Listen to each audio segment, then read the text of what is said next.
묵상기도 하심으로 소요 말씀 예배를 하나 해 드리도록 하겠습니다.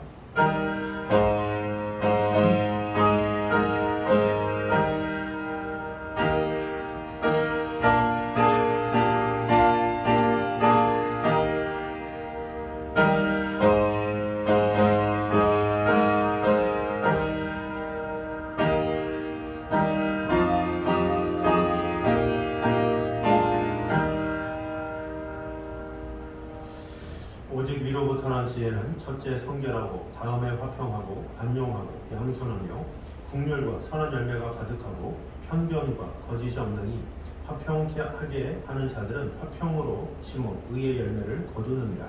아버지 하나님, 우리로 하여금 위로부터 난 지혜를 추구하고 또 그것을 사모할 수 있도록 허락해 주신 주님의 은혜를 찬양합니다. 오늘도 주님 앞에 나와 우리의 마음이 우리의 생각이 주님을 향하게 부족함이 없도록 주님 함께하여 주시옵소서. 예수님 이름으로 기도드립니다. 아멘. 우리 찬송가 196장 찬양하겠습니다.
사무엘상 13장입니다.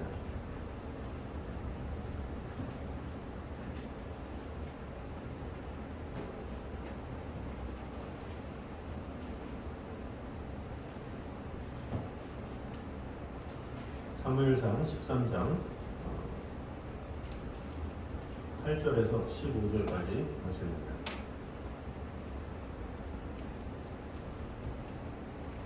13장 8절에서 15절 상반절까지 말씀입니다. 사울은 사무엘이 정한 기한대로 이레 동안을 기다렸으나 사무엘이 길갈로 오지 아니하매 백성이 사울에게서 흩어지는지라. 사울이 이르되 번제와 화목제물을 이리로 가져오라 하여 번제 드리기를 마치자 사무엘이 온지라. 사울이 나가 맞으며 문안하매 사무엘이 이르되 왕이 행하신 것이 무엇이냐니 사울이 이르되 백성은 내게서 터지고 당신이 정한 날 안에 오지 아니하고 블레셋 사람은 눈싹스에 모였음을 내가 보았습니다. 이에 내가 이르기를 블레셋 사람들이 나를 치러 길갈로 내려오겠거늘 내가 여호와께 은혜를 간구하지 못하였다 하고 부득이하여 번제를 드렸나이다 하니라. 사무엘이 사울에게 이르되 왕이 만능 때에 행하였도다. 왕의 하나님 여호와께서 왕에게 내리신 명령을 지키지 아니하였도다. 그리하였다면 여호와께서 이스라엘 위에 왕의 나라를 영원히 세우셨을 것이고 지금은 왕의 나라가 길지 못할 것이라. 여호와께서 왕에게 명령하신 바를 왕이 지키지 아니하였으므로 여호와께서 그의 마음에 맞는 사람을 구하여 여호와께서 그를 그의 백성의 지도자로 삼으셨느니라 하고 사무엘이 일어나 길갈에서 떠나 베냐민 기브아로 올라가니라. 아멘. 오늘은 사무엘 37번째 시간으로 특별히 사무엘상 13장 8절에서 15절 상반절까지의 내용을 이번 주와 다음 주에 걸쳐서 두 주에 걸쳐서 은혜를 나누도록 하겠습니다. 여기서는 사울의 이 블레셋 수비대 공격과 대규모의 블레셋군의 그 출병으로 인해서 이스라엘군이 두려워 떠는 모습을 보도하고 있었던 13장 1절에서 7절까지에 이어서 사울의 제사 제도 보도과 사무엘의 책망 그리고 1차 왕위 폐위 예언에 대해서 보도를 하고 있습니다. 오늘 본문의 내용을 구체적으로 보면 먼저 8절과 9절은 사무엘이 정한 기한이 다 되도록 오지 않고 블레셋의 막강한 군사력으로 인해서 동요하던 군사들의 이탈이 가속화되자 다급해진 사울이 제사장의 권한을 침해하여 직접 출전을 위한 제사를 드린 사실이 나와 있습니다. 그리고 10절에서 14절은 사울의 제사 직후에 도착한 사무엘이 망명된 제사 행위를 책망하며 사울의 왕위 폐위에 대하여 예언한 사실이 나와 있습니다. 그래서 결국 15절 상반절의 내용처럼 사무엘이 길갈에서 떠나서 베냐민의 기브아로 간 사실이 보도하게 되면서 이 본문이 마무리되고 있습니다. 그럼 오늘 우리에게 주신 은혜들을 보도록 하겠습니다. 먼저 하나님이 정하신 기한에는 하나님의 경륜이 있다라는 것입니다. 우리 8절을 보면 사무엘이 정한 기한대로 이레 동안을 기다렸으나 이렇게 이야기를 하고 있습니다. 이레의 기한을 정하고 사울에게 자신을 기다리게 한 것이죠. 고대 사회에서 전쟁은 신들의 대리 전쟁으로 여겨졌습니다. 그래서 각 나라는 전쟁에 출전하기에 앞서서 자기들이 섬기는 신에게 승리를 기원하는 제사를 드렸습니다. 그것은 이스라엘도 마찬가지였습니다. 그래서 사울은 출전에 앞서서 제사장이었던 사무엘에게 제사를 주관해 줄 것을 당부한 것으로 여겨집니다. 그런데 그 제사는 누구만 드릴 수가 있느냐? 당시의 제사장인 사무엘만 드릴 수 있는 것입니다. 그래서 사무엘이 꼭 와서 제사를 드려야 하는 상황이기 때문에 지금 사울은 이러지도 못하고 저러지도 못하고 사무엘이 올 때까지 기다리는 그런 상황이었습니다.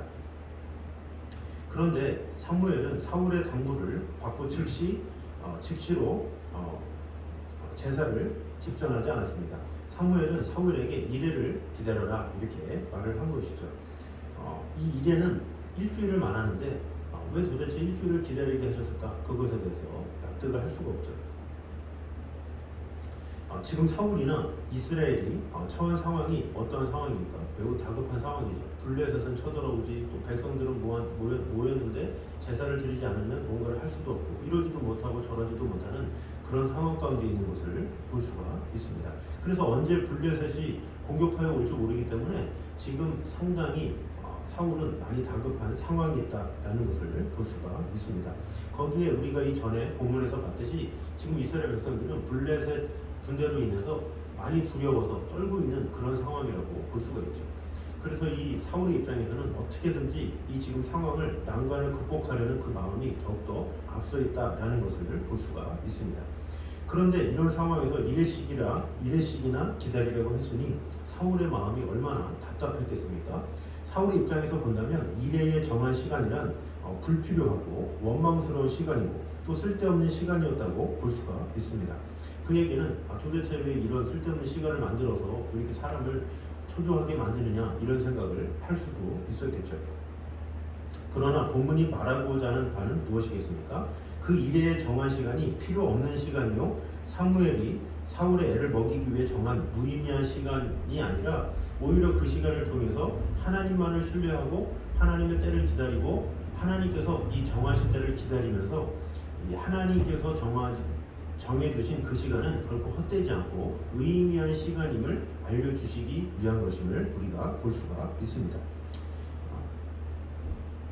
오히려 무의미한 것이 아니라 상당히 중요한 시간이다라는 것이죠. 비록 우리가 그 시간의 의미를 깨닫든 못 깨닫든 혹은 우리에게 유익이 되고 못 되고 이것은 인간의 생각이죠. 그러나 하나님의 생각은 그것을 기다림으로 인해서 더욱더 그 기다림의 시간이 중요한 것임을 알려주려고 한 것이다 라는 것입니다. 결론적으로 사울은 그 정한 시간을 소중하게 여기지 않고 자기 멋대로 제사를 드림으로 하나님께 돌이킬 수 없는 죄를 저지르고 말았습니다. 우리도 신앙생활을 하다 보면 이런 것을 느낄 때가 많이 있습니다. 하나님이 정하신 기간과 때가 우리에게는 전혀 무의미하고 불필요하게 느껴질 때가 있습니다. 도대체 하나님의 때가 언제일까 하면서 원망하고 불평할 때가 있습니다. 이것이 딱 정해져 있으면 좋은데 사실 지금 이 본문에는 사무엘이 이레를 기다려라 이렇게 말을 했겠지만 사실 하나님께서 우리를 기다리게 하실 때는 이레뿐만 아니라 이레씩 7번씩 기다리게 할 때도 있고 또 몇 년을 기다리게 할 때도 있죠. 이럴 때일수록 우리는 하나님께서 왜 기다리게 하실까 이런 것보다는 어떻게 보면 이 기다림을 통해서 하나님의 뜻이 무엇인지를 분별하면서 하나님과 더욱더 긴밀하게 나아가는 것, 그것이 필요하다라는 것입니다. 하나님은 당신의 아들을 이 땅에 내려보내실 때도 당신의 때가 찬 종류를 따라서 내려주셨다, 이렇게 갈라디아서 4장 4절에 말씀하고 있습니다. 또 다시 보내실 때도 때가 찬 종류에 따라서 보내실 것이므로 우리가 알 바가 아니다, 이렇게 사도행전 1장 7절에 예수님께서 확실하게 말씀을 하시죠. 이렇게 하나님이 정하신 때와 기한은 바로 그런 것입니다. 우리가 생각하고 판단하는 것 이상의 훨씬 크고 깊은 하나님의 경륜이 있는 것입니다. 그런데 우리가 하나님의 때를 기다리지 못하고 우리의 판단과 내 생각대로 행동한다면 말이 안 되는 것이죠. 그러다가 망한 대표적 인물이 바로 사울 왕입니다. 그러므로 우리는 하나님의 경륜에 따른 기한을 자기 멋대로 재단하고 평가하는 자가 아니라 오히려 그 시간을 존중하고 그 시간에 자신을 맞추어 행동하는 지혜로운 신앙인이 되시기를 주님의 이름으로 축원합니다.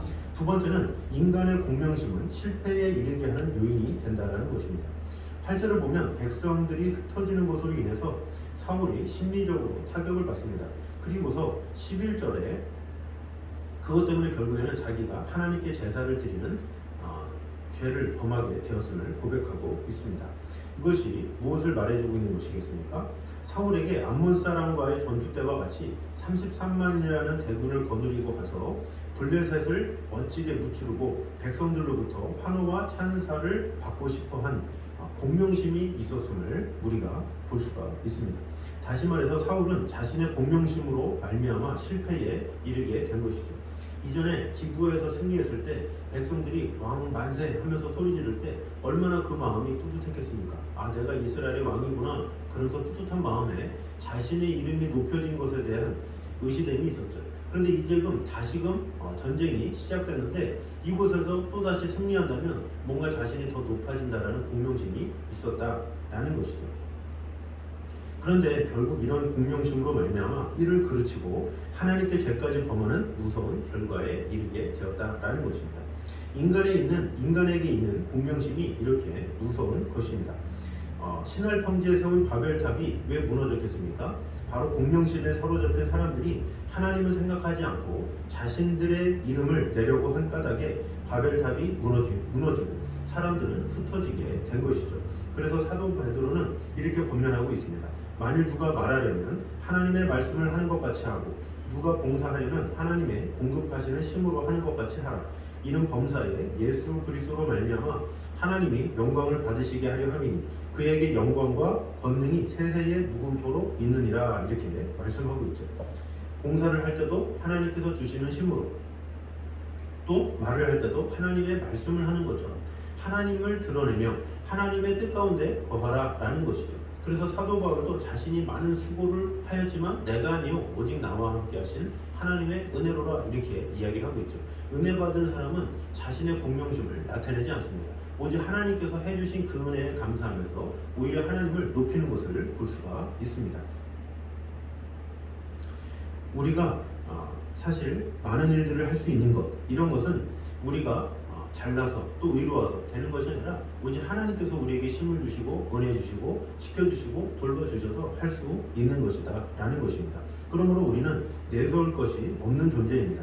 그러므로 우리는 늘 하나님 앞에 겸손하고 모든 영광을 하나님께만 올려드리는 그런 자가 됨으로 말미암아 나 자신의 공명심으로 말미암아 일하는 자가 아니라 하나님의 이름을 높이기 위해서 일하며 나아가는 저와 여러분 되시기를 주님 이름으로 축원합니다.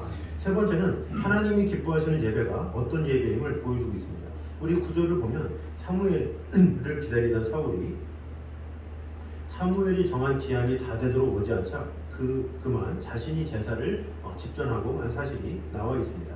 그런데 그 제사를 드린 이유에 대해서 11절에서 이렇게 말을 하고 있습니다. 백성은 내게서 흩어지고 당신은 정한 날 안에 오지 아니하고 블레셋 사람은 믹마스에 모였음을 내가 보았으므로 이렇게 이야기를 하고 있습니다. 사울의 이 말만 보면 사울과 정한 기한에 실제로 오지 않은 것처럼 보일 수 있습니다. 그러나 사울이 제사를 드린 직후에 사무엘이 온 것으로 보아서 사무엘은 정한 기한이 지나기 전에 온 것이 분명하죠. 뭔가 촉박하니까 이제 곧 하면 되는데 잠시를 못 기다려서 본인이 했다라는 것을 볼 수가 있습니다. 이 사울은 적어도 6일 이상 사무엘을 기다리고 또 사무엘이 오지 않자 제사장의 고유 권한을 침해하면서까지 자신이 직접 제사를 드린 것으로 봐서 그는 형식을 매우 중요하게 생각했던 것으로 볼 수 있습니다. 즉 그는 하나님을 진실로 경외하지 않으면서도 제사만은 꼭 드려야 한다고 생각한 것입니다. 만약 그가 하나님을 경외하는 사람이었다면 그처럼 하나님의 사람인 사무엘의 말을 어기고 임의로 제사를 드리지는 않았을 것입니다. 그러나 그는 하나님을 진실로 경외하지 않으면서도 하나님께 제사를 드리는 것은 반드시 행해져야 할 형식으로 생각하고 사무엘이 오는 것이 지체되자 자기 임의로 제사를 드린 것입니다. 제사를 드린 것은 아까도 언급했지만 그 당시 때 많은 나라들이 전쟁이 임할 때에 자신들이 섬기는 신을 향해서 제사를 드리는 것이 관례였기 때문에 사울은 당연히 그런 마음으로 꼭 제사를 드려야 그 다음에 전쟁을 할 수 있겠다라는 마음으로 했다라는 것이죠. 그러니까 하나님을 경외하는 마음, 그것보다 뭔가 형식에 치우쳐서 했던 것을 볼 수가 있습니다. 결국 이 사울의 제사는 하나님을 기쁘시게 할 수 없었습니다. 왜냐하면 사울의 제사는 하나님이 정하신 규례에서 벗어난 것이었기 때문입니다. 율법에 의하면 하나님께 드리는 제사는 하나님께서 세우신 제사장이 드려야만 했습니다. 더구나 이 구약 시대는 더했겠죠. 하나님이 명하신 그 불을 제대로 하지 못해서 아론의 아들들이 죽임을 당하지 않았겠습니까? 이런 구약의 시대는 더욱더 엄격했는데 그때의 제사장이 아닌 왕이 제사를 드렸다는 것은 분명히 잘못된 것이라고 볼 수가 있습니다. 결국 제사장이 아닌 사람이 제사를 드렸다, 이것은 아무리 훌륭한 제물을 사용한다고 해도 사신에게 드리는, 결국 죽은 신에게 드리는 제사와 다름이 없다라는 것을 볼 수가 있고 또 하나님의 제사를 멸시한다, 이렇게 볼 수가 있습니다. 사무엘이 사울을 향해 망령되이 행하였다고 책망한 것이 바로 그런 이유입니다. 그것이 바로 13절에 이렇게 나와 있죠. 사무엘이 사울에게 이르되 왕이 망령되이 행하였도다, 이렇게 이야기를 하고 있죠. 이렇게 제사는 하나님께서 정하신 규례에 따라 드려야 하나님께서 기뻐하십니다. 만일 하나님이 정하신 규례와 관계없이 그저 형식적으로 드리는 자의 마음대로 드리면 하나님께서 기뻐하시지 않으시는 것은 물론 도리어 하나님의 심판이 임하게 됩니다. 그리고 오늘날 우리가 드리는 예배도 동일하게 적용됩니다. 신약의 예배는 구약의 제사입니다. 따라서 신약의 예배도 하나님이 정하신 원리에 따라 드려야 합니다. 만일 우리가 하나님이 정하신 예배와 원리를 무시하고 그저 아무렇게나 형식적으로 드리면 우리는 예배를 통해 결코 하나님을 기쁘시게 할 수 없고 도리어 하나님을 멸시한 대가로 하나님의 진노만 사게 될 뿐입니다. 그러면 하나님이 기뻐하시는 예배란 어떤 예배겠습니까? 하나님의 진노가 무서워서 마지못해 형식적으로 드리는 것이 아니라 하나님께 대한 감사와 경외의 표시로 온 마음과 정성을 다해 드리는 예배입니다. 이에 대해서 주님께서 요한복음 4장 24절에 하나님께 예배하는 자들은 영과 진리로 예배할 때가 오나니 곧 이때라, 이렇게 이야기를 하고 있죠. 하나님께서 정하신 예배와 원리는 영과 진리다라는 것입니다. 영과 진리로 드리지 않는 예배는 아무리 웅장한 악기로 예배를 드린다고 할지라도 아무런 소용이 없다라는 것입니다. 오히려 그런 것에 대해서 이사야 1장 13절에 내가 견디지 못하겠노라, 이렇게 말씀하신 것처럼 예배는 예배대로 드리면서도 하나님께서 흠양하지 않으시고 오히려 책망을 받을 수밖에 없다라는 것입니다. 그러므로 우리가 영과 진정 없이 드리는 모든 예배는 하나님을 영화롭게 하는 것이 아니라 오히려 하나님의 노와 분을 일으킬 수 있다라는 것입니다. 가인을 보면 그는 예배를 그렇게 가볍게 취급하고 재물만 있고 신령과 진정이 없는 그런 예배를 드렸다가 연락받지 못하면 물론 불신앙과 악인 또 살인자의 오명만을 영원히 뒤집어쓰게 되었습니다. 그러므로 우리는 어느 때라도 하나님께 드리는 예배를 가볍게 여겨서는 안 됩니다. 마음과 뜻과 정성을 다해 영과 진리로 온전히 드림으로 말미암아 진정한 예배자로 하나님 앞에 온전히 세워지기를 힘쓰는 저희들 되시기를 주님 이름으로 축원합니다. 네 번째로는 신앙은 끝까지 기다리는 인내를 요구한다라는 것입니다. 10절을 보면 사울이 번제 드리기를 마치자마자 사무엘이 왔다 이렇게 기록을 하고 있습니다. 마치 사울이 제사 드리기만을 기다렸다는 듯이 사무엘은 그렇게 때를 맞춰서 온 것이죠. 아마도 사울은 아차 이렇게 생각했을 것입니다. 이것이 무엇을 말해주는 것입니까? 사울이 그렇게 조바심되지 않고 서두르지 않고 조금만 더 기다렸더라면 그러한 불순종의 사람, 망령된 사람으로 낙인 찍히지 않아도 되었던 것임을 말해주고 있는 것입니다. 얼마나 안타깝습니까? 이왕 기다린 거 끝까지 기다리면 되는데 조금만 더 기다리면 되는데 그것을 기다리지 못함으로 말미암아 하나님께서 기뻐하시지 않는 그런 제사를 드리게 되었고 여기에서 왕위가 폐위될 것을 예언을 받게 되는 비극을 보게 되었습니다. 이렇게 신앙의 세계에서 기다림은 참 중요합니다. 기다리되 끝까지 기다려야 합니다. 그래야 좋은 결말이 오게 되어 있습니다. 욥은 이러한 기다림의 결과를 보여주는 대표적 인물입니다. 욥은 실로 인내의 사람으로 볼 수가 있습니다. 그는 인간으로서는 도무지 견디기 힘든 고난 속에서도 하나님의 손길을 기다리며 인내했습니다. 그리고 그 결과 좋은 결말을 얻게 되었습니다. 그래서 야고보 기자는 욥에 대해서 이렇게 말을 합니다. 너희가 욥의 인내를 들었고 주께서 주신 결말을 보았거니와 이렇게 말을 하고 있습니다. 이것이 무엇입니까? 결말이 올 때까지 끝까지 포기하지 않았다라는 것입니다. 또 엘리야를 보면 야고보 사도가 또 이렇게 말을 하고 있습니다. 우리와 같은 성정을 가진 사람으로서 간절히 기도한즉 비가 오지 않고 또 간절히 기도한즉 비가 내렸다 이렇게 이야기를 하고 있죠. 그런데 그것은 한 번의 기도로 이루어진 것이 아니죠. 자기의 머리를 무릎 사이에 놓고 7번을 기도해서 마침내 응답됐다라는 것이죠. 나아만 장로도 마찬가지죠. 요단강에 가서 7번 씻으라 이렇게 할 때 7번을 반복해서 끝까지 했을 때 결국에는 그는 나음을 입게 되었다라는 것입니다. 이렇게 인내라는 것은 얼마쯤 참고 기다리는 것이 아닙니다. 좋은 끝을 볼 때까지 끝까지 기다리는 것입니다. 그렇지 않고 중도에 포기하면 아무런 의미가 없는 것이죠. 여호수아 때도 여리고성을 돌아라 그것이 무엇입니까? 끝까지 돌라는 것입니다. 하루 돌고 이틀 돌고 3일 돌고 하다가 아무 일 없네 하고 그만두는 것이 아니라 마지막 날까지 끝까지 마지막 날은 또 7번 돌아라 이렇게 말을 하잖아요.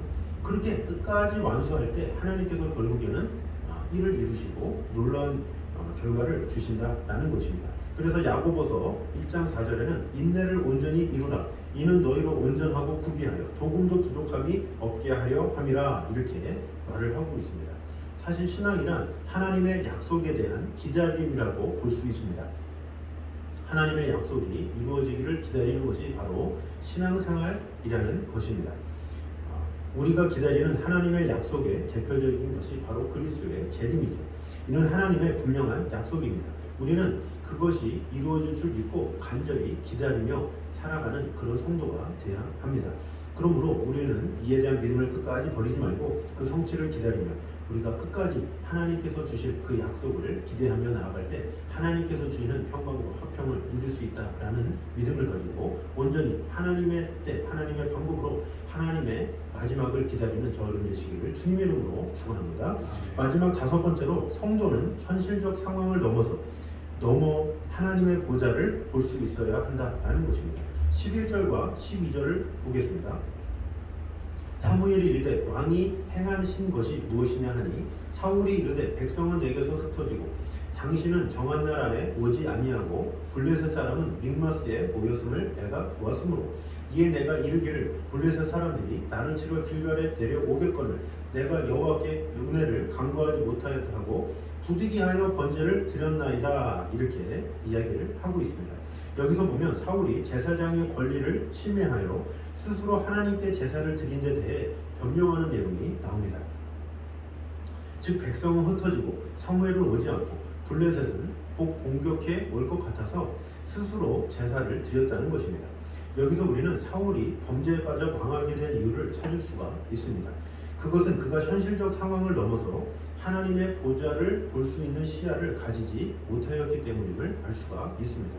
사울에게는 오직 눈앞에 전개되는 상황만 보였습니다. 그에게는 흩어지는 백성, 또 오지 않는 사무엘, 적군의 집결, 이것만 보였습니다. 그에게 하나님은 안중에도 없었던 것입니다. 아니, 현실의 상황에 너무 몰입한 나머지 그 너머에 계신 하나님을 볼 수가 없었던 것입니다. 우리도 또한 어떤 문제에 직면하면 그 문제에 몰입할 때가 있습니다.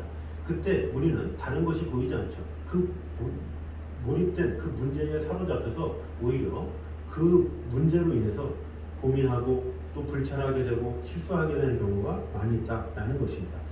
예컨대 우리가 바둑이나 장기를 두다 보면 위기에 몰릴 때가 있습니다. 그럼 위기에 몰릴 때 그 바둑이나 장기를 두는 장본인은 모를 때가 많아요. 그 몰라서 어떻게 될지 이렇게 고민할 때 거기에서 훈수를 두는 이 구정꾼이 이렇게 이야기를 하죠. 자세하게 하나씩 하나씩. 왜 그렇습니까?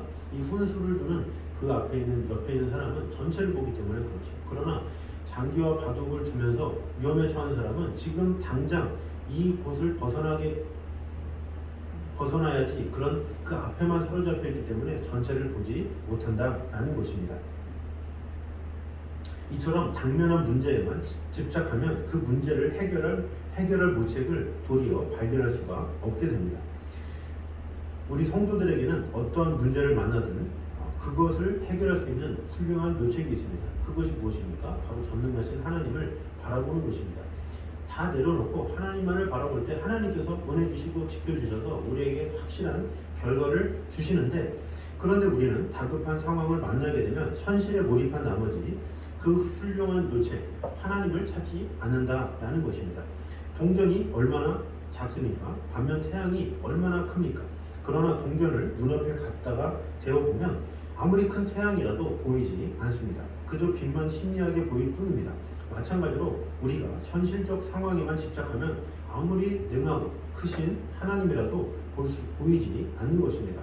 사울은 바로 그러한 상황에서 악수를 두고 만 것입니다. 그러므로 우리는 위기나 급박한 상황을 만나게 될 때 어떻게 해야 되겠습니까? 그 현실적 상황을 넘어서 하나님의 보좌를 볼 수 있는 그런 넉넉한 마음을 가져야 한다라는 것입니다. 우리는 위기나 급박한 상황을 만나게 될 때 지나치게 거기에 몰입해서는 안 됩니다. 엘리사가 어땠습니까? 아람이 이스라엘을 침공하여 그를 잡으려고 많은 군사를 보냈습니다. 엘리사로서는 참으로 급박한 상황을 만난 것입니다. 그래서 그의 사화는 심히 두려워 떨었습니다. 그러나 엘리사는 한치의 동요도 없이 사환에게 이렇게 말하고 있습니다. 두려워하지 말라. 우리와 함께한 자가 저와 함께한 자보다 많으니라. 이렇게 하면서 그가 기도함으로 사환의 눈을 열어주죠. 그랬더니 산에 가득한 불말과 불병거를 보게 하셨습니다. 이와 같이 우리도 현실적인 문제에 당면하여 바로 엘리사가 가졌던 것 같은 믿음의 시야, 넓은 시야를 가져야 한다라는 것입니다. 현실에 당면한 문제보다 월등히 크고 능하신 하나님을 볼 수 있는 그런 시야를 가져야 합니다. 그럴 때 우리는 사울과 같은 실수와 잘못을 범하지 아니하고 날마다 승리하는 삶을 살게 될 것입니다. 그러므로 우리는 항상 앞에 벌어지는 문제, 당면한 과제 이런 것에 몰입돼서 살아가는 것이 아니라 오직 그 너머에 있는 하나님의 영광을 바라봄으로 말미암아 하나님께서 주시는 해답, 하나님께서 주시는 응답으로 참 평안과 확신 가운데 거하는 저여러분 되시기를 주님의 이름으로 축원합니다. 기도하겠습니다. 자네들이 감사합니다. 우리와 늘 언제나 함께하신 주님, 지켜주시는 주님, 어떤 상황에서도 우리와 함께하시는 하나님의 영광을 늘 맛보는 성도들 되게 하여 주시옵소서. 하나님이 정하신 기한에는 하나님의 경륜이 있다라는 사실을 오늘 보게 되었습니다. 우리로 하여금 왜 기다리게 할까? 하나님의 뜻은 무엇일까 궁금해할 때가 있습니다. 그러나 그때야말로 정말로 귀한 시간이요 하나님의 뜻을 알 수 있는 귀한 시간임을 우리가 분명히 알아서 하나님의 경륜을 따른 기한을 자신의 멋대로 재단하고 평가하는 자가 아니라 오히려 그 시간을 존중하며 그 시간에 자신을 맞추어서 오히려 하나님의 뜻에 맞추어 행동하는 지혜로운 성도들 되게 하여 주시옵소서. 또한 인간의 공명심은 실패에 이르게 하는 요인이 된다라는 사실을 오늘 보게 되었습니다.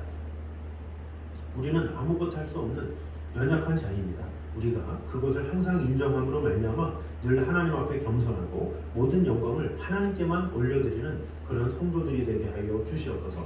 또한 하나님이 기뻐하시는 예배가 무엇이겠습니까? 형식적으로 이렇게 저렇게 드리는 것이 아니라 영과 진리로 드리는 그런 예배임을 오늘 보게 되었습니다. 우리가 항상 드리는 예배지만 그 예배에 항상 정성이 있게 하시고 그 예배를 통해서 하나님의 영광을 맛보는 귀한 우리들 될 수 있도록 주님 함께하여 주시옵소서. 또한 신앙은 끝까지 기다리는 인내를 요구한다는 사실을 오늘 보게 되었습니다. 하나님께서 기다리라고 하실 때 끝까지 기다리며 나아가는 자들이 되게 하여 주시옵소서. 또한 예수 그리스도의 다시 오심을 끝까지 기대하며 우리는 하나님의 때까지 하나님의 날까지 우리는 간절히 하나님을 찬양하며 예배하며 하나님만 높이며 준비하는 그런 자들이 되게 하여 주시옵소서. 또한 성도는 현실적인 상황을 넘어서 하나님의 보좌를 볼 수 있어야 함을 오늘 보게 되었습니다. 내가 산을 향하여 눈을 들리라. 나의 도움이 어디서 올고 나의 도움이 천지를 지으신 여호와에게서로다. 오직 천지를 지으신 여호와께 우리의 시야를 고정하게 됨으로 말미암아 당면한 과제에 사로잡혀서 늘 실수하고 늘 잘못된 선택을 하는 자가 아니라 오직 하나님께서 주신 마음 가지고 오직 하나님을 바라봄으로 하나님께서 주실 그런 온전한 해답을 얻음으로 진정한 축복과 사랑 안에 온전히 거하며 나아가는 성도들 될 수 있도록 주님 함께하여 주시옵소서. 예수님의 이름으로 기도드립니다. 아멘. 우리 찬송가 342장 찬양했습니다.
이제는 우리 예수 그리스도의 아버지 하나님의 무한하신 사랑과 성령님의 교통하심이 늘 언제나 우리와 함께 하시는 하나님의 보좌를 바라보기 원하는 이 자리에 있는 모든 성도들 위해 이제부터 영까지 함께 있기를 간절히 축원하옵나이다.